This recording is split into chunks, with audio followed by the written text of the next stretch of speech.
만약 이 세상에서 가장 놀라운 능력이 무엇이냐고 어린 아이들에게 물어보면 무엇이라고 대답을 할까요? 하늘을 나는 능력, 마법을 부리는 능력, 이런 능력들을 영화에나 나올 법하고 또 판타지 영화 소설에나 나올 법한 능력들에 대해서 이야기할 것입니다. 초능력이죠. 이러한 초능력은 우리가 살아가는 일반 사회의 범주를 벗어납니다. 우리가 조금 전에 이야기했던 몇 가지의 능력들, 이것들을 다 합쳐도 이 초능력 하나만 못하겠다라는 생각이 들기도 합니다. 초능력의 세계는 현실의 문제를 때로는 사소하게 보이기도 합니다. 사도 바울은 오늘 말씀에서 마치 이 세상에서 가장 놀라운 능력이 무엇인가에 대해서 대답하고 있는 것 같습니다. 그가 말하고 있는 능력은 초능력의 세계에 있을 법한 능력입니다. 사도 바울이 말하는 능력은 첫째로 죽은 자를 다시 살리는 능력입니다. 둘째로 모든 이름 위에 뛰어나게 하는 능력입니다. 셋째로 만물을 복종케 하고 만물의 머리가 되게 하는 능력입니다. 이러한 능력들은 우리가 알고 있는 초능력의 범주에서도 벗어나는 능력입니다. 사울이 말하는 죽은 자를 다시 살리는 능력, 이 능력은 생물학적 재생이 아닙니다. 시간과 공간을 초월하는 새로운 존재로 재창조하는 능력입니다. 모든 이름 위에 뛰어나게 하는 능력은 이 세상 권력 위에 서는 능력에서 그치지 않습니다. 이 세상에 머무르는 능력이 아닙니다. 당시에는 천상의 존재들에게 세상의 권한들을 위임했다고 생각했습니다. 그리고 그 천상의 존재들을 통치, 권세, 능력, 주권, 이러한 이름으로 불렀습니다. 그러니까 모든 이름 위에 뛰어나게 하는 능력은 이 천상의 존재들보다 위에 있게 하는 능력인 것입니다. 이 능력 또한 존재를 바꾸는 능력인 것이죠. 이 땅에 속한 존재를 천상의 존재를 능가하는 존재로 완전히 바뀌게 하는 것입니다. 만물을 복종케 하고 만물의 머리가 되게 하는 능력은 무엇입니까? 이것 역시 존재를 재창조하는 능력입니다. 여기서 만물을 복종케 한다는 말은 우주의 지배권을 행사한다는 말입니다. 그리하여서 만물의 머리, 곧 통치자가 된다는 것입니다. 어떻습니까? 제가 좀 빠르게 또 너무 간략하게 이 능력들에 대해서 말씀드렸는데요. 너무 허무맹랑한가요? 이런 능력 어디서 보신 적 있으십니까? 상상 속에나 그려볼 법한 능력입니다. 그런데 사도 바울은 이 능력이 실제로 있다고 합니다. 그가 고백하기로 이 능력은 하나님께서 갖고 계십니다. 그리고 이 능력은 그리스도 안에서 역사했습니다. 이 능력은 실제로 있고 이미 발현이 된 능력입니다. 어떻게 이 능력이 역사했나요? 20절 말씀을 함께 읽어보겠습니다. 함께 읽겠습니다. 그의 능력이 그리스도 안에서 역사하사 죽은 자들 가운데서 다시 살리시고, 하나님의 능력이 그리스도 안에서 역사했습니다. 예수님은 역사적으로 2000년 전에 빌라도가 주관하는 재판에서 십자가형을 선고받으셨습니다. 예수님은 이 형을 치르는 일련의 과정들을 다 겪으셨습니다. 십자가형을 치르는 과정이란 사람을 점차적으로 죽이는 과정입니다. 절차를 진행하면서 생명력을 감소시키고 마지막 십자가에서 숨통을 끊는 것입니다. 장시간 이 땅에서 받을 수 있는 가장 큰 고통을 주는 것이 십자가 형벌입니다. 예수님은 채찍에 맞으셨고 맞은 자리마다 피부가 벗겨지고 살점이 뜯겨 나갔고 피가 흘렀습니다. 손과 발에 못이 박혔습니다. 회복될 수 없는 부상이 몸에 계속해서 쌓였습니다. 십자가가 세워졌고 예수님은 6시간 만에 호흡을 멈추셨습니다. 한 로마 병사는 확실하게 생명을 끊고자 옆구리를 창으로 찔러서 심장에 마지막으로 고인 피까지 흘러 보냈습니다. 예수님은 완전히 철저히 죽으셨습니다. 어떻게 할 수가 없습니다. 심장에 구멍이 뚫렸는데 다시 살 방법이 있나요? 머리부터 발끝까지 온전한 곳이 하나도 없습니다. 그런데 하나님의 능력이 예수 그리스도 안에서 역사하셨습니다. 예수님께서 죽으신 지 3일 만에 살아나셨습니다. 저는 대체 어떠한 신비가 이 안에서 일어났는지 모릅니다. 단순히 생명이 돌아온 것이 아닙니다. 온몸의 곳곳에 심각한 부상이 있었는데 모든 부분이 다 회복이 된 것입니다. 회복이라고 말하기도 좀 어렵습니다. 아예 새 것이 된 것입니다. 단지 의문스러운 부분은 왜 하나님께서 손과 발에 못자국을 남기셨고 옆구리에 창자국을 남기셨는가 하는 것입니다. 분명히 충분하게 다 온전케 하실 수 있었을 텐데 말입니다. 아마도 도마를 위해서 그러시지 않았을까 이런 생각을 해봅니다. 의문을 가질 수는 있지만 그것은 부차적입니다. 못이 발에 박혀서 뼈가 다 으스러졌을 텐데 그 발로 걸으셨습니다. 십자가에 달렸을 때 팔이 다 망가지셨을 텐데 그 발로 제자들을 만나서 물고기를 구우셨습니다. 분명히 심장에 구멍이 뚫렸는데 이 심장의 구멍이 메워졌는지 새 것이 됐는지 그 심장이 뛰는지 마는지 알 수는 없지만 예수님께서 지상에서 40일을 살다가 하늘로 승천하셨습니다. 여기서 끝나지 않습니다. 예수님의 부활은 공간을 초월합니다. 제자들이 모여있는 공간에 사방의 방은 벽으로 쌓여 있고 문은 잠겨 있는데 예수님이 방 안으로 들어오십니다. 예수님의 몸은 사람의 몸입니다. 눈에도 보이고 목소리도 나오고 음식도 먹고 사람들이 만질 수도 있습니다. 그런데 물질의 세계를 초월하는 몸입니다. 어느 누가 사람의 말로 이 기이한 현상을 설명할 수 있겠습니까? 말 그대로 예수님이 이 세상을 초월한 존재가 되신 것입니다. 하나님의 능력이 예수 그리스도 안에 역사하자 이러한 일이 일어난 것입니다. 이처럼 하나님의 부활을 행하실 능력은 하나님이 갖고 계십니다. 그리고 예수 그리스도를 통해 부활을 실행하셨습니다. 또 모든 이름 위에 뛰어나게 하는 능력은 어떠합니까? 20절 뒷부분부터 21절을 한번 읽어보겠습니다. 함께 읽겠습니다. 하늘에서 자기의 오른편에 앉히사 모든 통치와 권세와 능력과 주권과 이 세상뿐 아니라 오는 세상에 일컫는 모든 이름 위에 뛰어나게 하시고, 하나님께서 그리스도를 뛰어나게 하셨습니다. 그런데 이 그리스도께서 높아지신 이 정도가 우리가 상상하는 이상입니다. 그리스도는 모든 통치와 권세와 능력과 주권을 뛰어넘으십니다.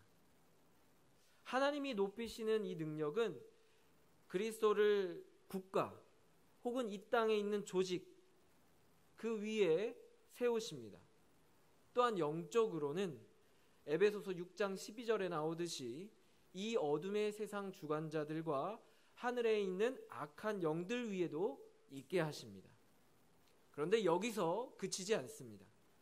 하나님이 높이시는 능력은 그리스도를 천사적인 세력들보다 위에 있게 하시는 능력입니다.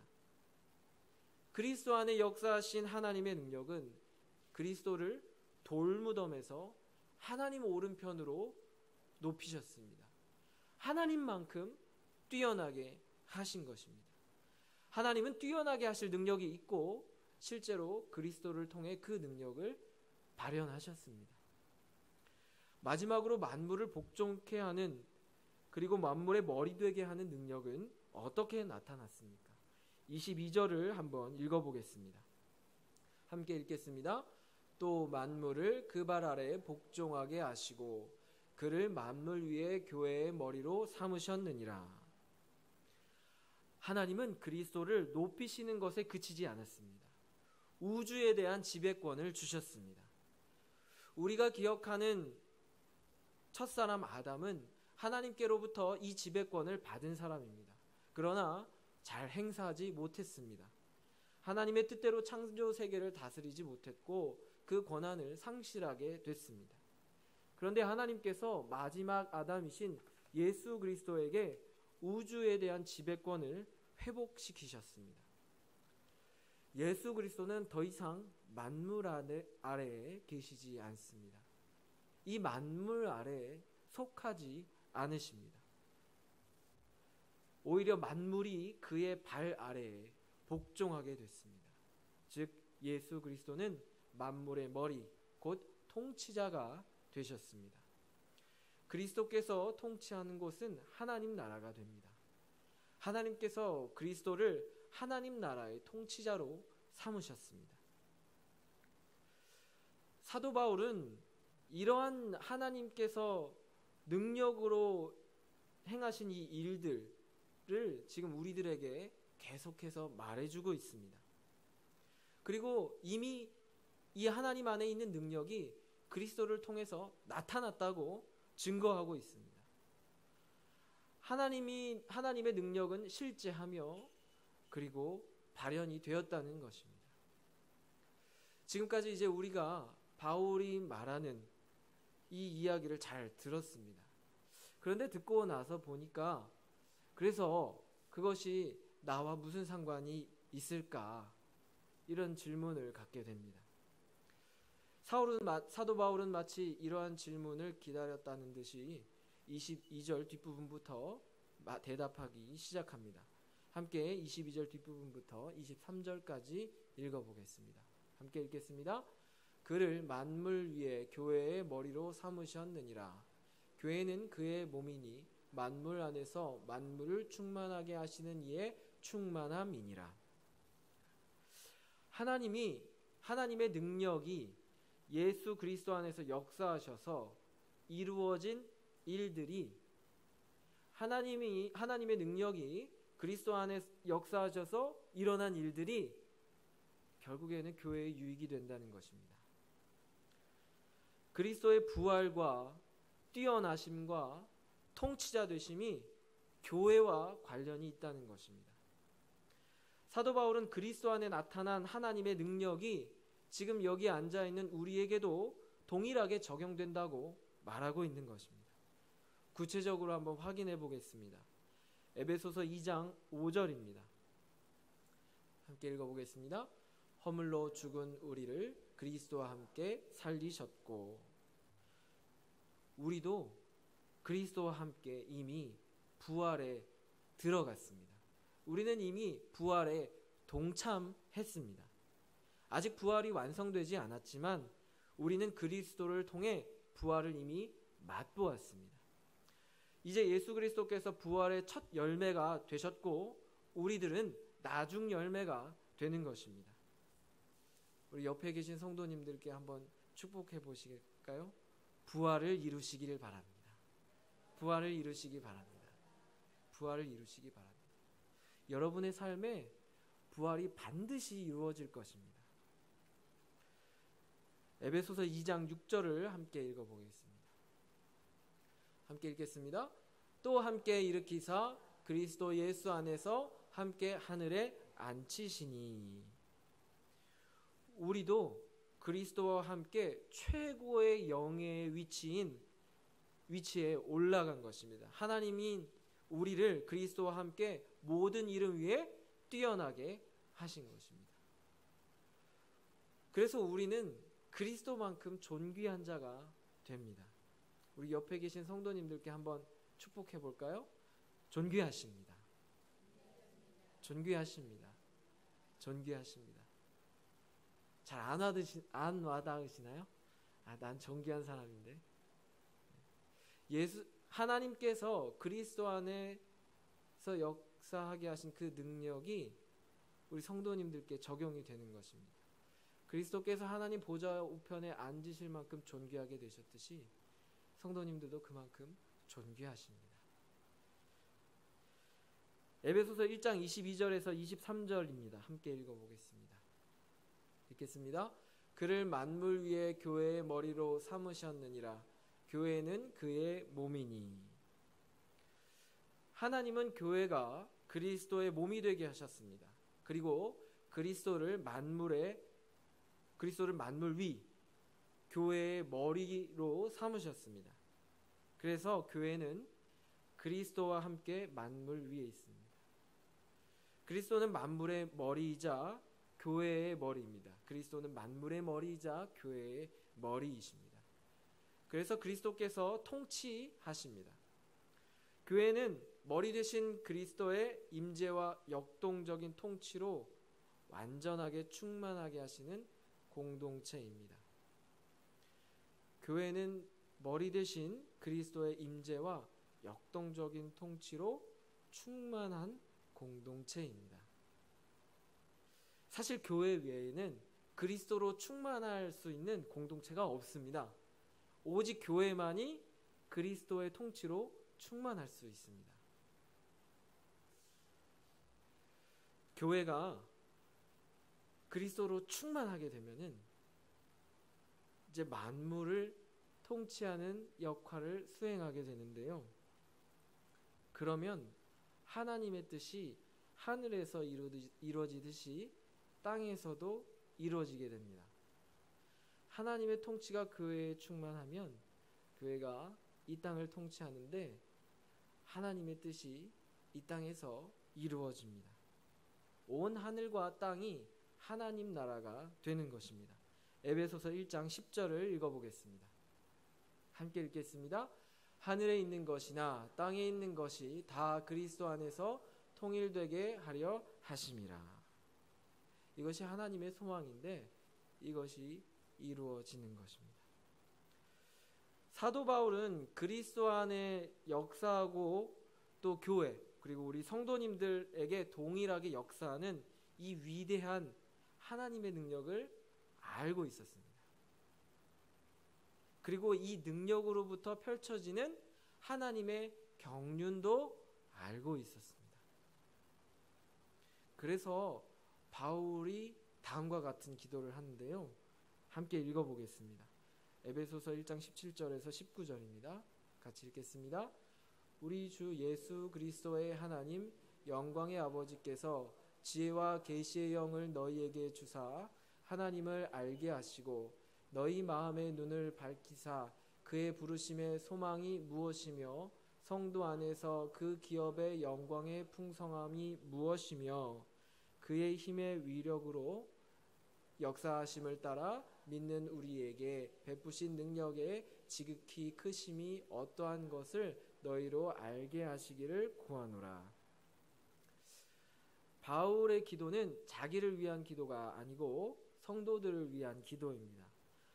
성도들에게 하나님의 지혜와 계시의 영을 주셔서 하나님을 더 잘 알게 해달라는 기도입니다. 마음의 눈이 밝아져서 신령한 세계의 일들을 깨달아 알게 해달라는 기도입니다. 즉 우리의 희망이 무엇이며 하나님께서 우리에게 구원을 행하셔서 하고자 하시는 일이 무엇인지 그리고 우리에게 믿음을 주신 하나님의 능력이 얼마나 큰 것인지 알게 하시기를 구하는 것입니다. 참 고상한 기도이지요. 우리는 이러한 바울의 기도를 들으면서 참 은혜로운 기도다 이렇게 여기면서도 아마 이렇게 고상하게 기도할 수 있는 현실에 있나 보다 이런 생각도 하게 되죠. 그런데 에베소서를 보면은 교회 안팎으로 많은 문제들이 있습니다. 교회 안에 성도 간의 갈등과 분쟁이 있습니다. 성도들의 믿음을 흔드는 이단들도 있습니다. 구원의 길에 들어섰는데도 여전히 유혹의 욕심을 따르는 성도들도 있습니다. 아내와 남편, 자녀와 부모, 종과 상전의 갈등이 있습니다. 게다가 바울 시대의 에베소는 로마 제국의 영향력을 과시하는 그런 도시였기 때문에 곳곳마다 로마 황제의 조각상들이 세워져 있었습니다. 사람들은 그 조각상을 숭배했지요. 결코 고상한 기도를 할 수 있었던 현실이 아니었습니다. 문제가 없지 않았습니다. 그럼에도 하나님을 아는 것을 가장 먼저 구했습니다. 오늘 이 시간 우리는 많은 문제를 들고 하나님 앞에 나왔습니다. 개인 기도 제목, 가정의 기도 제목, 회사의 기도 제목, 교회의 기도 제목, 나라의 기도 제목, 이런 것들이 있습니다. 너무나 간절한 기도여서 이 중 어느 하나도 가볍게 여길 수 있는 것이 없습니다. 그럼에도 먼저 하나님 알기를 기도하시기를 축복합니다. 하나님의 지혜와 계시의 영을 주셔서 하나님을 알길 원한다고 기도하시기를 바랍니다. 마음의 눈이 밝아져서 신령한 세계의 일을 깨닫게 해주시길 기도하시길 바랍니다. 나를 향하신, 그리고 우리를 향하신 하나님의 소망이 무엇인지, 그리고 하나님께서 우리를 구원하셔서 이루려고 하시는 일이 무엇인지, 우리에게 믿음을 주신 하나님의 능력이 얼마나 큰지 알게 해달라고 기도하시기 바랍니다. 우리가 모르지 않습니다. 알고 있고 지금도 막 여러 가지 것들이 생각나실 겁니다. 그런데 오늘 우리는 또다시 새롭게 알아야 합니다. 그러면 우리가 무심코 지나쳤던 우리와 함께 하시는 그리스도 안에 역사하시는 하나님의 능력이 얼마나 위대한지 바로 보게 될 것입니다. 부활과 뛰어나게 됨과 그리스도와 함께 통치하는 권세를 내가 받아 누리고 있다는 사실로 인해서 우리는 삶에서 감당해야 할 많은 문제를 뛰어넘을 수 있습니다. 결코 삶의 문제를 축소하거나 간과하자는 것이 아닙니다. 하나님의 경륜 안에서 하나님을 바라보며 살아갈 때 문제에 몰입하여서 잃었던 시야가 회복되고, 문제들이 조여와서 막혔던 이 숨통이 트이고, 여러 가지 문제들로 움츠러들었던 이 마음이 펴지고, 그리고 그 안에 그리스도께서 주시는 평안이 있을 것입니다. 그리고 우리 삶에 다시 하나님의 통치가 시작될 것입니다. 그것이 마땅히 우리가 살아야 할 평강의 삶입니다. 바울의 기도가 오늘 우리의 기도가 되기를 축복합니다. 기도하겠습니다.